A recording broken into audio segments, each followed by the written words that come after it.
അക്ഷരമുറ്റത്ത്. കാന്തപുരത്തെ കുണ്ടത്തിൽ LP സ്കൂളിലായിരുന്നു എൻ്റെ പ്രാഥമിക പഠനം. അന്നത്തെ സമ്പ്രദായമനുസരിച്ച് 6 വയസ്സ് തികഞ്ഞാലേ സ്കൂളിൽ പ്രവേശനം കിട്ടുകയുള്ളൂ. ബ്രിട്ടീഷുകാരുടെ ഭരണത്തിൻ്റെ അവസാന കാലമാണ്.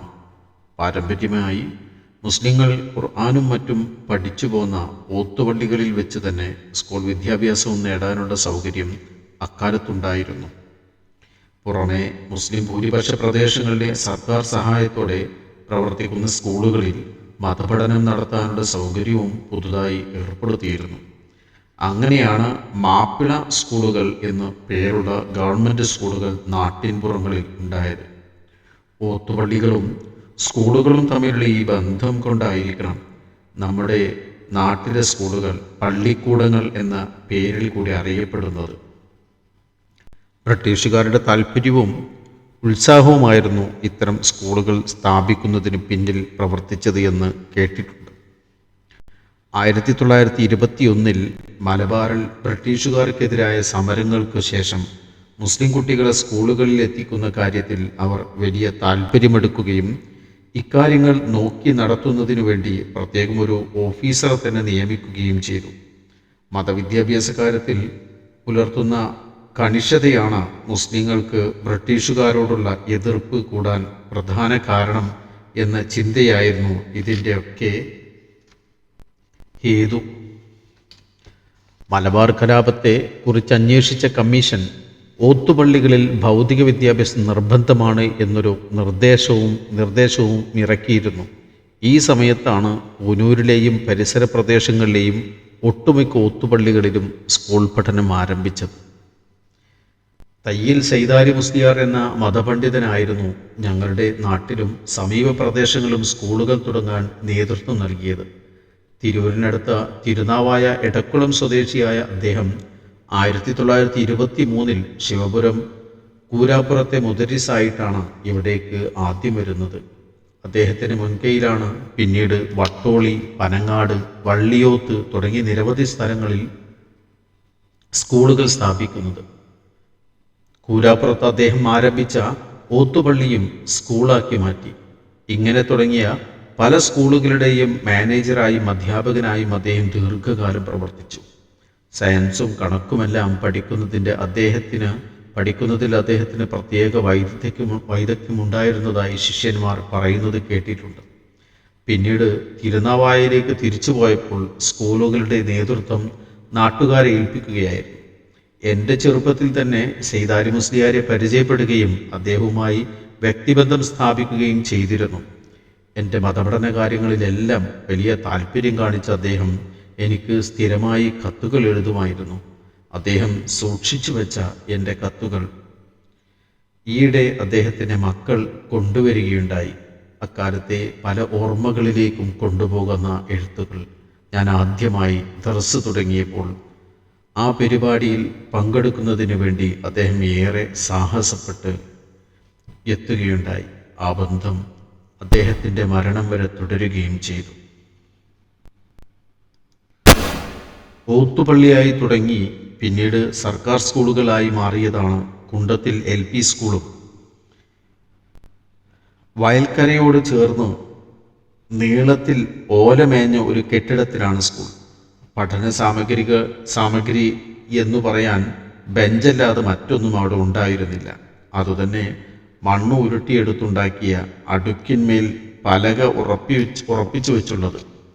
രാവിലെ 7 മണിക്ക് ആരംഭിക്കുന്ന സ്കൂളിൽ 10 മണി വരെ മതപഠനവും തുടർന്ന് സ്കൂൾ പഠനവും എന്നതായിരുന്നു ഇത്തരം സ്കൂളുകളുടെ രീതി.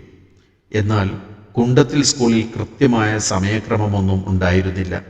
ഉച്ചവരെയോ ചിലപ്പോൾ മുഴുവൻ സമയവും തന്നെയോ മതപഠനം നടന്ന ദിവസങ്ങളുമുണ്ടായിരുന്നു. സ്കൂളിലെ അധ്യാപകരുടെ ഓരോ ദിവസത്തെയും വരവും പോക്കുമനുസരിച്ചായിരുന്നു കാര്യങ്ങൾ. എന്നാൽ മതപഠനത്തിൻ്റെ കാര്യം അങ്ങനെയായിരുന്നില്ല. ഉസ്താദായ കൊടുവള്ളിക്കടുത്ത പുത്തൂരിലെ അപ്പൻതൊടിക അബ്ദുള്ള മുസ്ലിയാർ മുഴുവൻ സമയവും അവിടെ തന്നെ ഉണ്ടാകും. 1924 അപ്പൻതൊടിക ഉസ്താദ് തന്നെയാണ് ആ ഓത്തുപള്ളി തുടങ്ങിയത് എന്നാണ് കേട്ടത്. ഇന്ന് കാണുന്നത് പോലെ മഹല്ലുകളുടെ പൊതു ഉടമസ്ഥതയിൽ ആയിരുന്നില്ല ഓത്തുപള്ളികൾ. മൊല്ലാക്കമാർ ആയിരുന്നു ഓത്തുപള്ളിയുടെ നടത്തിപ്പുകാർ. മിക്കപ്പോഴും അവരുടെ തന്നെ ഉടമസ്ഥതയിലുള്ള സ്ഥലത്തൊരുക്കിയ താൽക്കാലിക സൗകര്യങ്ങൾ ഉപയോഗിച്ചാണ് പഠനം നടത്തുക. ചിലയിടങ്ങളിൽ വലിയ കുടുംബങ്ങളുടെ മുൻകൈയിൽ ഓത്തുപള്ളികൾ സ്ഥാപിച്ച് മൊല്ലാക്കമാരെ കൊണ്ടുവന്ന് പഠിപ്പിക്കും. ഇത്തരം ഓത്തുപള്ളികൾ സർക്കാർ ഏറ്റെടുത്താണ് ഗവൺമെൻറ് മാപ്പിള സ്കൂളുകൾ ഉണ്ടായത്. മെച്ചപ്പെട്ട നടത്തിപ്പുകാർ ഉള്ളയിടങ്ങളിൽ ഓത്തുപള്ളികൾ എയ്ഡഡ് സ്കൂളുകളായി തുടർന്നു. ഓത്തുപള്ളികളുടെ നടത്തിപ്പുകാരോ അധ്യാപകരോ ആയി വേറെയും ആളുകൾ പൂനൂർ ഭാഗങ്ങളിൽ ഉണ്ടായിരുന്നു. കാന്തപുരത്ത് തന്നെ ചോയിമഠം LP സ്കൂൾ ആപ്പാടം കണ്ടി അബൂബക്കർ ഹാജി സ്ഥാപിച്ചതാണ്. ദീർഘകാലം ഞങ്ങളുടെ മഹല്ലിൻ്റെ സെക്രട്ടറിയും അവേരത്ത് തങ്ങളുടെ ഉറ്റ കൂട്ടുകാരനുമായിരുന്നു അദ്ദേഹം. തേക്കും തോട്ടത്തെ സ്കൂൾ സ്ഥാപിച്ചത് മറ്റൊരു പണ്ഡിതനായ മടവൂർ സ്വദേശി കുറുത്തോട്ടിൽ അബൂബക്കർ മുസ്ലിയാർ ആണ്. കൂടുതൽ പഠിക്കുകയും വലിയ കിതാബുകൾ ഓതിക്കൊടുക്കുകയും ചെയ്യുന്നവർ മുസ്ലിയാക്കന്മാർ, അല്ലാത്തവർ മൊല്ലാക്കമാർ എന്നിങ്ങനെയാണ് അറിയപ്പെട്ടിരുന്നത്. മുസ്ലിയാക്കന്മാരുടെ താഴെ നിരയിലുള്ളവർ എന്ന അർത്ഥത്തിലാവണം ഓത്തുപള്ളിയിലെ ഉസ്താദുമാരെ മുസ്ലിയാക്കന്മാർ എന്ന പദത്തിൻ്റെ ലോപിച്ച രൂപമായ മൊല്ല എന്ന പദം കൊണ്ട് അഭിസംബോധന ചെയ്യുന്നത്. പേർഷ്യൻ ഭാഷയിൽ മൊല്ലക്കു പണ്ഡിതൻ എന്നാണ് അർത്ഥം. ഓരോ മൊല്ലാക്കയുടെയും അടുത്ത് സൗകര്യങ്ങളും കഴിവുകളും അനുസരിച്ച് കൂടിയോ കുറഞ്ഞോ എണ്ണം കുട്ടികളുണ്ടാകും. എൻ്റെ ഉമ്മ കുഞ്ഞീമയുടെ ഉപ്പ കുട്ടൂസ മൊല്ല ഒരു ഓത്തുപള്ളി നടത്തിയിരുന്നു. ഖുർആൻ പാരായണത്തിൽ വലിയ വൈദഗ്ധ്യം ഉള്ളവരായിരുന്നു വല്യപ്പയുടെ കുടുംബം. പാരമ്പര്യമായി തന്നെ ഖുർആൻ പണ്ഡിതരും അധ്യാപകരുമായിരുന്നു അവരിൽ അധിക പേരും. ഓത്തുപള്ളികളുമായി നേരത്തെ തന്നെ നിലനിന്നിരുന്ന ആ പരിചയം കൊണ്ടായിരിക്കാം എൻ്റെ പഠനവുമായി ബന്ധപ്പെട്ട കാര്യങ്ങളെല്ലാം തുടക്കം മുതലേ ഉമ്മയാണ് ശ്രദ്ധിച്ചതും നിയന്ത്രിച്ചതും. കൂടുതൽ കുട്ടികൾ ഓത്തുപള്ളികൾക്കാണ് അക്കാലത്ത് സ്കൂൾ തുടങ്ങാനുള്ള അനുമതി ലഭിച്ചത്. 150-ലധികം കുട്ടികൾ കുണ്ടത്തിലെ ഓത്തുപള്ളിയിൽ ഉണ്ടായിരുന്നു. അവർക്കെല്ലാം കൂടി ഒരു അധ്യാപകരും. അപ്പുറത്തൊരു ഉസ്താദിൻ്റെ പേരിലാണ് ഓത്തുപള്ളി അറിയപ്പെടുന്നത് തന്നെ. കൂടുതൽ കുട്ടികൾ എത്തുകയും ഒറ്റയ്ക്ക് പഠിപ്പിക്കൽ ബുദ്ധിമുട്ടാവുകയും ചെയ്തതോടെ കൊടിയത്തൂരിൽ നിന്ന് ഒരു അബൂബക്കർ മുസ്ലിയാരെ കൂടി അപ്പൻതൊടി ഉസ്താദ് തന്നെ ഏർപ്പാടാക്കി. ഓത്തുപള്ളിയുടെ നടത്തിപ്പും മൊല്ലാക്കയുടെ ഭക്ഷണവും ശമ്പളവും ഉൾപ്പെടെയുള്ള എല്ലാ ചെലവുകളും മൊല്ലാക്ക തന്നെ സ്വയം കണ്ടെത്തേണ്ട സ്ഥിതിയായിരുന്നു. നാട്ടുകാരുടെ പിന്തുണ ഇക്കാര്യത്തിൽ നല്ലതുപോലെ ലഭിച്ചു. അബൂബക്കർ ഉസ്താദ് വന്ന ദിവസം മാസത്തിൽ ഓരോ ദിവസവും ഓരോ വീട്ടിൽ നിന്നായി ഭക്ഷണം ഏർപ്പാടാക്കണമെന്ന് അപ്പൻതൊടി ഉസ്താദ് നിർദ്ദേശിച്ചു. അങ്ങനെയെങ്കിൽ ഒരു ദിവസം എൻ്റെ വീട്ടിലാക്കാമെന്ന് ഞാനും പറഞ്ഞു. ആലോചിച്ചിട്ടൊന്നുമല്ല, ഒരാഗ്രഹം കൊണ്ട് പറഞ്ഞു പോയതാണ്. വീട്ടിലെത്തിയ ഉമ്മയോട് കാര്യങ്ങൾ പറഞ്ഞു. അത് താങ്ങാൻ കഴിയുന്ന സാഹചര്യമല്ല വീട്ടിലുള്ളത് എന്ന് എനിക്കറിയാം.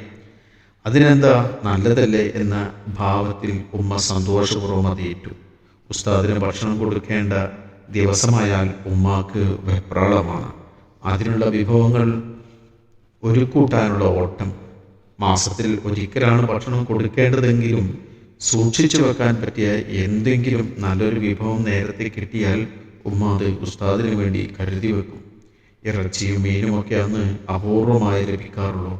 കുട്ടികളായ ഞങ്ങൾക്കും ഉസ്താദിൻ്റെ ഭക്ഷണ ദിവസം സന്തോഷം ഏൽക്കും. ചെറുപ്പത്തിൽ ഏറ്റവും രുചിയുള്ള ചോറും കറിയും തിന്നാൻ കിട്ടുന്ന ദിവസമാണ്. കർമൂസ, മുരിങ്ങയില, പച്ചമാങ്ങ, ചേമ്പ് എന്നിങ്ങനെ കറിയും ഉപ്പേരിയുമായി ആ ദിവസം ഒന്നിലധികം വിഭവങ്ങൾ ഉണ്ടാകും. ഖുർആൻ പഠനത്തിൽ പ്രത്യേകം പ്രാവീണ്യം നേടിയ കാര്യമായിരുന്നു അപ്പൻതൊടിക ഉസ്താദ്. അതുകൊണ്ട് തന്നെ ഖുർആൻ പഠനത്തിനായിരുന്നു ഞങ്ങളുടെ ഒത്തുപള്ളിയിൽ മുൻഗണന. ഏറെ സമയവും ഖുർആൻ പാരായണ പരിശീലനത്തിനും തജ്വീദ് ഖുർആൻ പാരായണ ശാസ്ത്രം പഠനത്തിനും വേണ്ടിയായിരുന്നു നീക്കിവെച്ചിരുന്നത്. സ്കൂളിന് അവധിയുള്ള ഞായറാഴ്ച ദിവസങ്ങളിലാണ് മറ്റു വിഷയങ്ങൾ പഠിപ്പിക്കുക. അന്ന് 4 മണിവരെ ക്ലാസ് ഉണ്ടാകും. അക്ഷരങ്ങളാണ് ആദ്യം പഠിപ്പിക്കുക. അതിന് പ്രത്യേക രീതികളുണ്ട്. ഒരക്ഷരം എങ്ങനെയാണ് എന്നതിൻ്റെ രൂപം പദ്യത്തിലോ ഗദ്യത്തിലോ ആയി ആദ്യം ചൊല്ലിപ്പഠിപ്പിക്കും. അതും പ്രത്യേക താളത്തിലും ഈണത്തിലും. അത് മനഃപ്പാഠമാക്കിയ ശേഷമാണ് അക്ഷരങ്ങൾ തുടങ്ങുക. എഴുതുന്നതിന് മുമ്പേ ഓരോ അക്ഷരവും ഒരു ചിത്രമായി മനസ്സിൽ ഉറപ്പിച്ചിട്ടുണ്ടാകും. ഈ അക്ഷര പഠനം പൂർത്തിയാക്കാൻ തന്നെ ദിവസങ്ങളെടുക്കും. ക്ലാസ്സിൽ ചിലർക്കൊക്കെ സ്ലേറ്റ് ഉണ്ടായിരുന്നെങ്കിലും ഭൂരിഭാഗം പേരും മണ്ണ് പലകയിൽ തേച്ച് ഉണക്കിയെടുത്ത് അതിന്മേലാണ് എഴുതുക. ഓരോ പലകയിലും മുളയുടെ ചെത്തിയുണ്ടാക്കിയ കമ്പ് കൊണ്ട് ഉസ്താദ് ആദ്യം എഴുതിത്തരും. പേര് സൂചിപ്പിച്ചതുപോലെ ഓത്തുപള്ളിയിൽ ഓത്തിനായിരുന്ന പാരായണം പ്രാധാന്യം. ഖുർആൻ മാത്രമല്ല, എന്തും ആദ്യം ഓതി പഠിക്കുക എന്നതായിരുന്നു ശൈലി.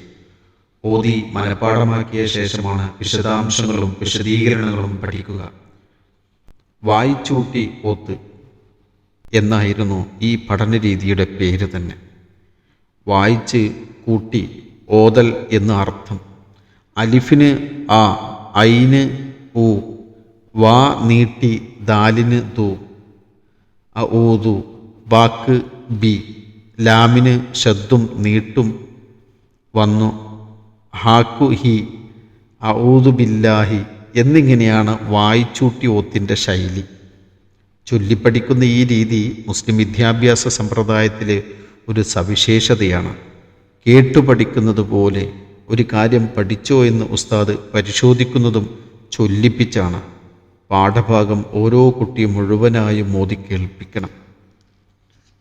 മനഃപ്പാഠത്തിന് പ്രാധാന്യം നൽകിക്കൊണ്ടുള്ള ഈ പഠനരീതി പഴയകാല മതപഠന സംവിധാനങ്ങൾ നിലനിൽക്കുന്ന മുസ്ലിം സമൂഹങ്ങളിൽ ഇപ്പോഴും കാണാം. മതപഠനത്തിലൂടെ മനനം ചെയ്യുന്ന അറിവുമായി ഒരാത്മബന്ധം ഉണ്ടാക്കിയെടുക്കലാണ് മുസ്ലിങ്ങൾ ചെയ്യുന്നത്. ആ ബന്ധം കേവലം ബുദ്ധിപരമായ ഒരു ഏർപ്പാടല്ല, വൈകാരികം കൂടിയാണ്. ഓത്തുപള്ളിയിലെ ഭാഷ അതീവ ഹൃദ്യമാണ്. ഇന്നത്തെ പോലെയുള്ള ശുദ്ധ മലയാളം വ്യാപകമല്ലാത്തതിനാൽ ഫതഹ്, കസർ എന്നീ ഹർക്കത്തുകൾക്ക് പകരം വെട്ടറാപ്പ്, വളഞ്ഞറാപ്പ്, നീട്ടറാപ്പ് എന്നൊക്കെയുള്ള സവിശേഷമായ ഭാഷാപ്രയോഗങ്ങൾ ഓത്തുപള്ളികളിലും ദർസുകളിലും പ്രചാരത്തിലുണ്ടായിരുന്നു. ഞെട്ടുറുമ കുറ്റം, ഞെട്ടാന്തരം അമാനുഷികത, നുറുമ്പിര്യായിരം അക്രമം, ഇങ്കരയപ്പാട് ശിക്ഷ, വളുതം കളവ്, എടം തട്ടിക്കൽ പരീക്ഷ എന്നിവ ഇതിന് ഉദാഹരണങ്ങളാണ്. അപ്പന്തൊടി ഉസ്താദിന്റെ ഖുർആൻ പാരായണം അതീവ ഹൃദ്യമായിരുന്നു. വയൽക്കരയോട് ചേർന്നുള്ള ഒത്തുപള്ളിയിൽ നിന്ന് അതിരാവിലെയുള്ള ഉസ്താദിന്റെ ഖുർആൻ പാരായണം വയലിൻ്റെ ഇങ്ങേ തലക്കൽക്ക് വരെ കേൾക്കാം. ഒരു ആയത്ത് സൂക്തം പഠിക്കാൻ ചിലപ്പോൾ 1-2 ക്ലാസ്സുകൾ മുഴുവനും എടുത്തെന്നു വരും. അവസാനത്തെ കുട്ടിയും പഠിച്ചു എന്ന് ബോധ്യപ്പെട്ടാലല്ലാതെ ഉസ്താദ് അടുത്ത പാഠത്തിലേക്ക് നീങ്ങും.